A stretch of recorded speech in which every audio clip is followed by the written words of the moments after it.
Hello guys, welcome to this practical lab session starting and building a career in cybersecurity. I'm John Paul Tahiru, a cybersecurity expert and penetration tester.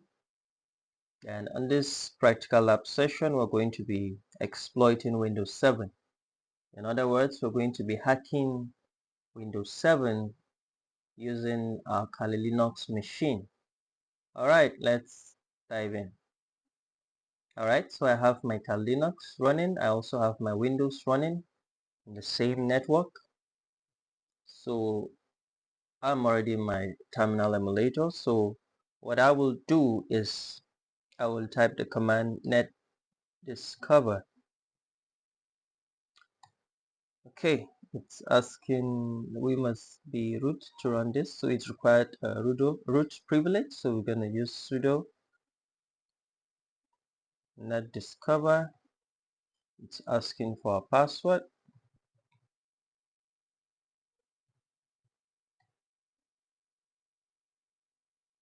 Okay, seems I missed my password.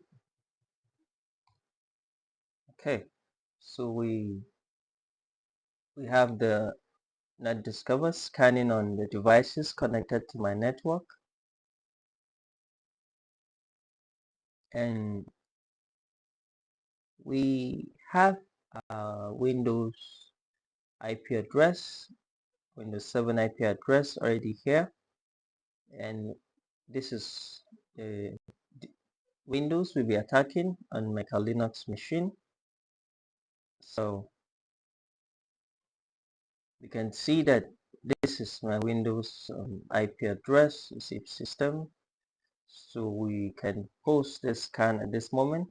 You can click on Ctrl C to post the scan. So run our nmap scan to discover the version and the host of this IP address. So we're going to use sudo nmap. Remember our command, the version scan sv 192.168.30.18. Okay, so let's run it.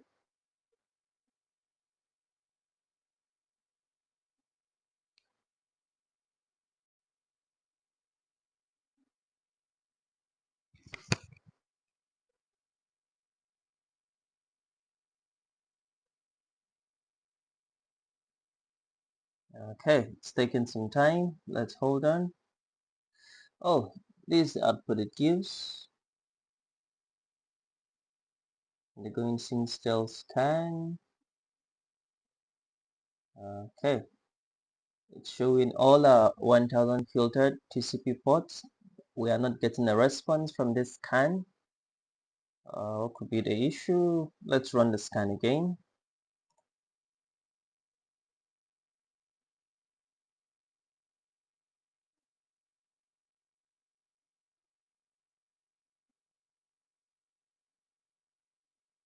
We're not getting any open ports response. It's filtering all the scans from our nmap command. It's still not responding. It's giving us Oracle VirtualBox, but then it's not showing any close, open ports. It's just showing everything is filtered. Okay, I think the issue might be IP address, maybe because of the it's filtering IP address because of the Windows firewall. Let's check if that may be the issue. All right, let's control panel.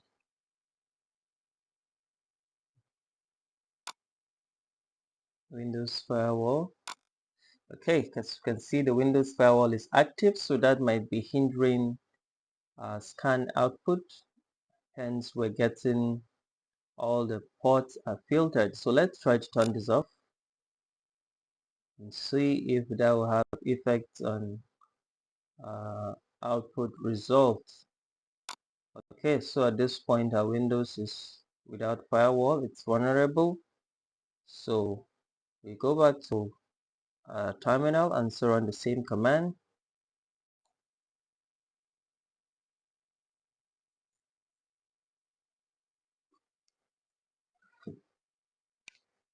Okay, while it's running, let's see if it will give us the same result or it will output ports.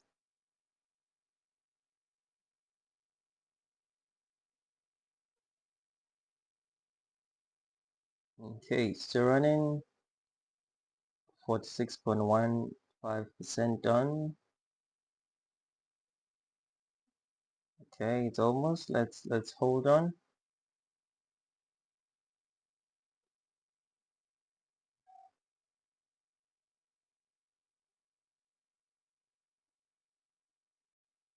That will determine if the firewall might be hindering the output of our results. So let's see if this will give us something positive that we can work with.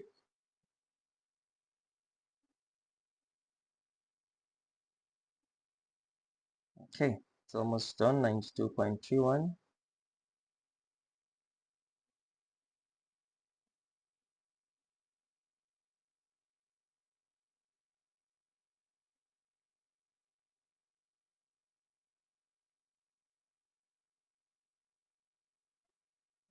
Okay, it's taking a bit of time, but being an cybersecurity expert or a hacker means one of the things values you need to develop is being patient. So we're patiently waiting for the scan results and output.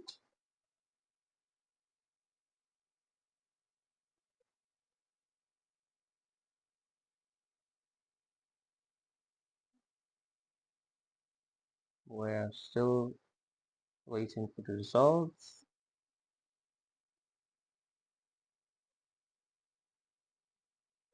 It's quite slow. Let me check my network. Okay, it gives us a positive output that we can work with today. Right now that we can see the available ports that are open on this on our Windows 7 operating system. So we can see port 135 transmission control protocol and all TCP ports open, which is very common on Windows machine. HTTP, Microsoft SSN and BIOS, and Microsoft RPC and all that. So it gives us a service info, the host Kali Linux machine, and even given us a Windows operating system. So definitely this tells us that the Windows firewall is active and effective, because with the Windows firewall, we're able to get what ports are open or closed on our Windows 7 machine. But since we deactivated it, we're able to see the result. And so for this course, most times when attacking a system, and this is going to be a remote code execution, you're not close to the system. So on more advanced courses, I'm going to use decoy or some packet sniffers to bypass the firewall. But since this is a beginner's course, I'm manually deactivating the windows. But if you're doing a practical, trying to do a real live hacking, sometimes you won't even get close to the system. So you want to do it remotely while the system is far away from you. So you can use decoys and packet sniffers to bypass some of these firewalls, depending on how secure and how strong they are. So for this, we have gotten our output. So what we're going to run is we're going to run a command using the nmap to determine vulnerability of our Windows machine. We're going to use an SMB exploit, which has been a common exploit in Windows machines, Windows 7, 8, and 10. So follow me as I use this command to see if Windows 7 is vulnerable and susceptible to attack. All right, so we're going to use sudo nmap dash dash script. Okay, we're still using going to use a password. Okay, 30.18. Okay, 192.130.1. So we're going to use the screen, and it's going to give us if our system is susceptible to this vulnerability, an SMB vulnerability.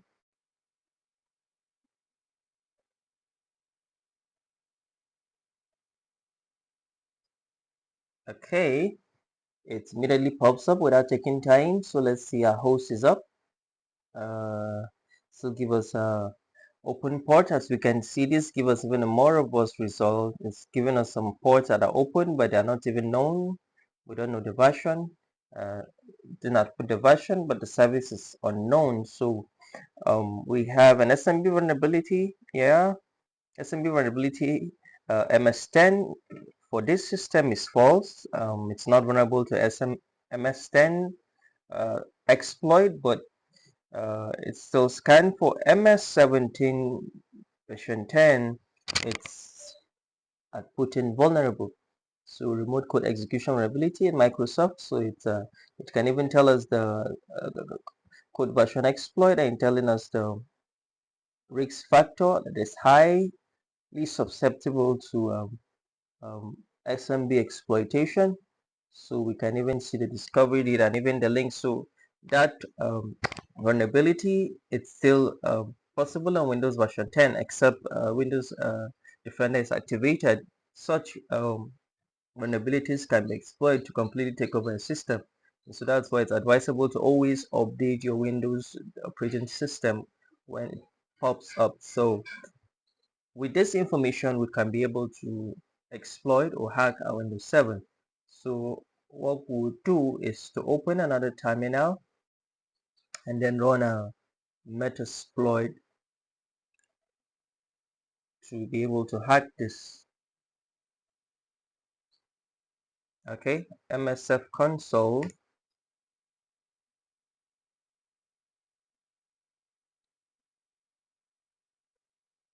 Waiting for uh, the MSF to load because we use a Metasploitable for hacking. So basically, with that information, we'll be able to get a machine working and then start hacking.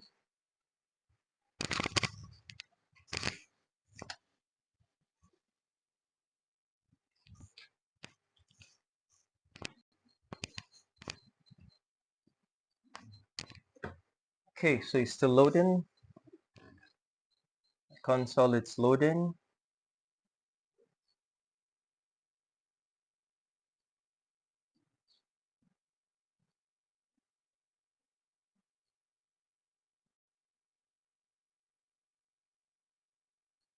Okay, so now we're gonna search for exploit.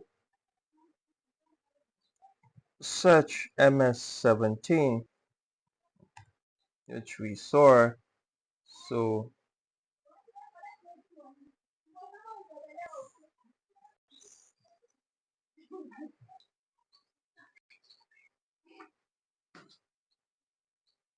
okay, so we search for MS17 exploit. As you can see, we can see some MS17 and MS17 command.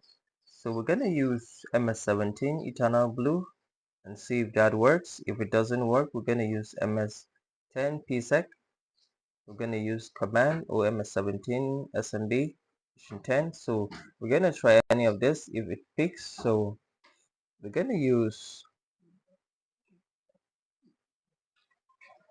go to this and type use as you can see to have a serial number 0 to 31. So normally we can just copy this and paste, but to save us time, another easier way to do is to use a serial number. Use 0 and that will automatically log in on exploit. So what we're going to do is to show options.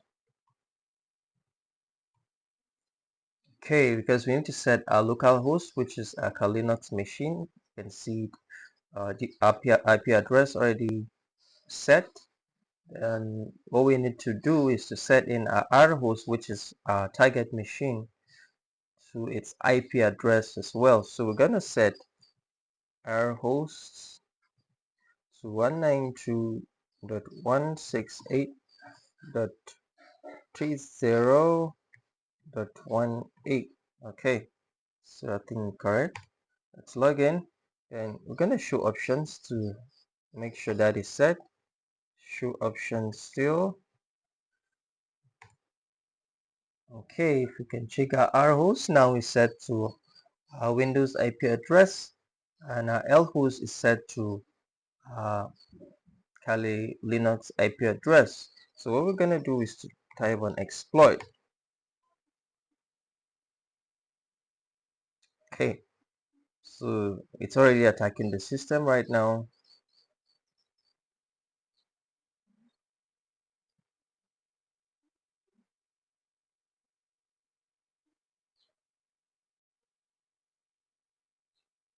It's probing and attacking the system. Second, sending packages to Windows 7,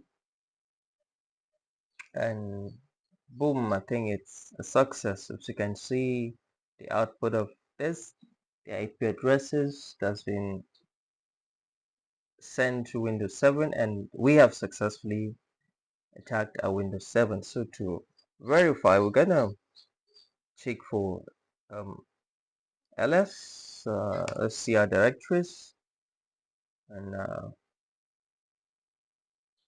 now these are all our directories on our Windows machine, and we can use let's spawn the machine and see where we are. You can see system, Windows system, and then let's check sysinfo. Now these are all basic commands you need to learn about terminals, either the Windows or even on Kali Linux. So it's very helpful to know all these commands. Alright, sysinfo gives us this is Khaleesi. Remember Windows 7 it's registered as Khaleesi, and then Windows 7 build and service park, work group and all that. So we already successfully attacked a Windows 7 machine, and this is what hackers do. Most malicious hackers tend to change directories, create new folders, even delete files and important documents. Some even create ransomware and lock you out of the system, change the administrative password, and then completely take over the system. And but we as hackers, we just go in, discover such vulnerabilities and report, and then even as well provide a reputation for certain packages, and defending, creating security frameworks that will mitigate against some of these vulnerabilities. So thank you and thanks for watching. You can go ahead and exploit Windows 10, Windows 11, and as much with all this idea. All right, thank you.